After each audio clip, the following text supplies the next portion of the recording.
Hello friends, my name is Radha. Today we'll discuss about a topic project scope statement. Friend, today's topic is very interesting and very important with respect to project management. If you are a student and studying project management in university or you are planning to give exam of PMP, so this is a very important topic, friend, and you will see this topic in the exam, especially if it's a PMP exam. At least uh, at least 10 to 15 questions will definitely be there in the exam, in which your concept related to project scope statement will definitely be checked. Secondly, if you are a professional project manager and working in any organization as a project manager, and you have to deal with projects, so again your concept, your knowledge should be very clear about project scope statement, how to use it, and how to utilize the concept of project scope statement in the professional life of project management. So friend, let's start. First of all, I would request to please subscribe to my channel and click on the bell option as well, so that my new videos can reach to you. So let's start. Project scope statement. uh, Friend, this is a topic which we have taken from the PMBOK guide, project management body of knowledge, and this is purely a topic related to project management. So see, there are three terms: project, scope, statement. So one by one we can see. First of all, what is a project, friend? Project is as per the definition of PMBOK guide, project is a temporary thing which has a beginning and ending point, and it gives you a unique output, product or service or result. That is called as project. For example, if you are building a house, so it is a project. If you are building a flyover, it is a project. If you are building a software solution, it's a project. If you are making a mobile application, it's a project. If you are if you are making a website, so it's a project. If you are implementing a new business process in an organization, so it's a project. So two things are very important for a project. One thing is temporary, and second thing is unique. So these two ingredients must be there in the project. uh, Project must be unique, project must be temporary. Unique means that we are implementing it on the first time, and temporary means that it is temporary, like it will finish after some time. So this is the concept of project: temporary and unique. Now what is the scope here? Scope, friend, that defines the boundaries of deliverable. Like for example, if you are implementing e-commerce solution for a customer, and customer says that he want that user can browse the product categories in the e-commerce solution. Secondly, he can do the payment through credit card. Okay, so this will become as your scope. Scope means that what you needs to deliver to a customer. So this is called as the concept of a scope. Like a customer says that he only want that user can browse the product categories, and he can do the payments through the credit card. If after 2 months he comes to you and says that he want that customer can compare one product with other products as well. So as per the agreed scope of work, this is not the part of a scope, so we will say that this is a new requirement. Why? And it will require a change request. Why? Because it is not part of a scope of work. So what is a scope? Scope means the boundaries which you have to deliver, boundaries of work which you have to deliver. So now friend, project scope statement outlines the entire project, including any deliverables and their features, as well as a list of stakeholders who will be affected. It will also include any major project objectives, deliverables and goals to help measure success.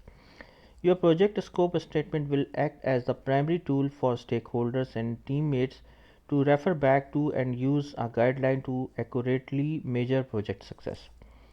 See friend, here project scope statement, just think of this as a document in which you define all the things which you have to deliver for a project. Also you have to identify the stakeholders, what will be the objective, what are the deliverables, what is the goal, why you are doing this, what is the justification of a project. So just think of a project scope statement like a Word document in which you define the objectives, the constraints, the deliverables, the goal, So all the things related to project will be defined in a project scope statement. For example, you want to make a mobile application for a bank through which customers can do the bill payments, IBFT and donations, etc. For example, so as a project scope statement, you have to define that why you want to initiate a project, what is the objective of a project. Like for example, you want that the customer base of a bank will increase, the revenue will increase, the quality of work will increase, it will provide ease for our customers because they don't need to go to a bank, they can only use the mobile application, and sitting at home they can do the bill payments of their utility services like electricity and water supply, etc. So friend, all those things should be clearly defined in the project scope statement. Now we can discuss that what things should be mentioned, clearly defined in the project scope statement. First of all, the justification. Justification means that friend, why this thing should be clearly mentioned, the justification of a project, why you want to initiate a project. For example, let's assume you are making a mobile application for ABC Bank, and why the bank want to make the mobile application, because their competitor, some other bank as well, has launched a very good mobile application through which the customer base is going towards that bank, and your vendor, your customer is thinking that if they don't build a mobile application they will lose their customer base. So due to that reason they must want to initiate and implement a mobile application so that they can retain their customers. So I'm just giving you an example that why some reason are there to initiate some project. Scope description must be there, like means that what you want to deliver, what is the actual requirement, what actually we have to deliver.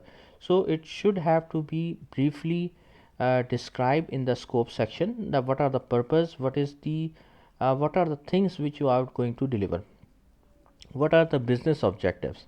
Business objective means friend that, for example, this is your objective, that you, after launching the mobile application, you want to give 100% ease to your customers. For example, they can do the payments of credit card, bill payments, donations, etc. by sitting at home. They can also request of checkbook also from sitting at home. So you want to give a very good ease, very good comfort to your customers. So this is the main objective of your project. This is just an example here. Project exclusion. Project deliverables. What are the project deliverables? Like for example, the deliverable is that they will give you a mobile application of Android, iOS, and they will also give you a manual which will describe that how to use the mobile application. Also they will provide you support. So all the deliverables, like what actually you will receive as a customer as a deliverable, this thing should be mentioned clearly in the project deliverable section. Project exclusion, like what are the things which will not be a part of the project implementation. For example, application updates that are planned for a later project and are intentionally not included on this project. So friend, all those things which are not part of the project, you should clearly properly describe in the project exclusion and describe in this section, so that there should not be any problem, there should not be any confusion in the future. Any constraint mean that limitation for which you cannot cross. Like for example, you have only a budget of $2000, this is your constraint, this is your limitation. You can only use 10 resources for the implementation of project.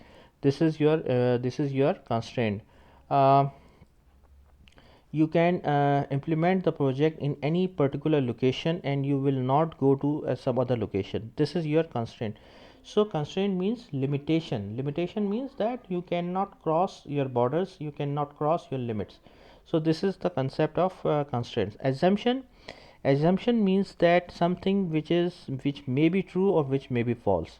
So this should be properly documented in the project scope statement. For example, you are going on the site of customer and you are assuming that the internet facility will be available there. So this is your assumption.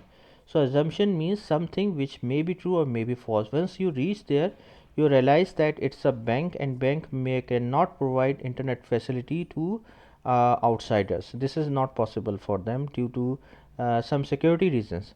So friend, all these factors should be clearly defined in the project scope statement, and this is the outline of project scope statement. So friend, thank you, thanks a lot for your time, and that's all from my side. Thank you.